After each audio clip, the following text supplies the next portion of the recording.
ইয়াসিন, বন্যায় ক্ষতিগ্রস্তদের পুনর্বাসনের সময় লাগছে কেন, মূলত প্রশাসন কি বলছে?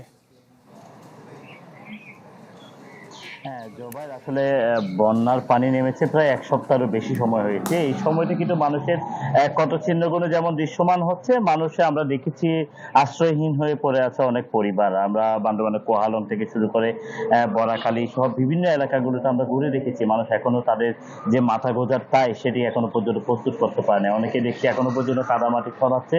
যে সমস্ত বাড়িগুলো নদীর পার্বতী তীরবর্তী স্থানে তৈরি করা হয়েছে সেখানে এখনো পর্যন্ত জমে আসছে বিভিন্ন জায়গা থেকে বেশে আসা মাটি এবং পলি। এগুলোতে সরাতে কিন্তু এখনো তাদের অনেক কষ্টের দিন কাটাচ্ছে।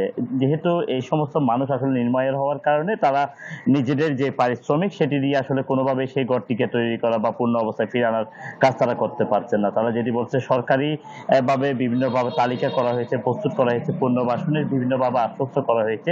আমরা দেখেছি জ্বালানি প্রতিমন্ত্রী এখানে এসেছিলেন, পার্বত্য প্রতিমন্ত্রীও এসেছিলেন এবং দুর্যোগ মন্ত্রণালয়ের মন্ত্রীও আসলে কিন্তু বান্দরবানের বিভিন্ন জায়গায় ঘুরে গিয়েছেন এবং তিনি আশ্বস্ত করেছিলেন বান্দরবানের যে সমস্ত মানুষগুলো আসলে ক্ষতিগ্রস্ত হয়েছে তাদেরকে সরকারিভাবে পুনর্বাসন করা হবে এবং ক্ষতিগ্রস্ত মানুষদের বিভিন্ন সাহায্য সহযোগিতা আসলে সরকারিভাবে করার কথা ছিল।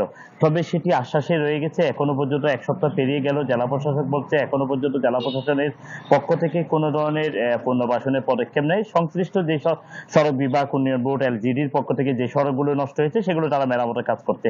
তবে প্রশাসনের উদ্যোগে যে পরিমাণ আসলে মানুষকে সহযোগিতা করার কথা পুনর্বাসনের ক্ষেত্রে সেই ধরনের কোনো সহযোগিতা আসলে আমরা দেখিনি। যদিও বা প্রথম দিকে ত্রাণ বিতরণ চাল কার্যক্রম ছিল, এখনো পর্যন্ত অনেক মানুষ আসলে বাড়িঘর ছাড়া বিভিন্ন জায়গায় তারা আশ্রয় নিয়ে রয়েছে।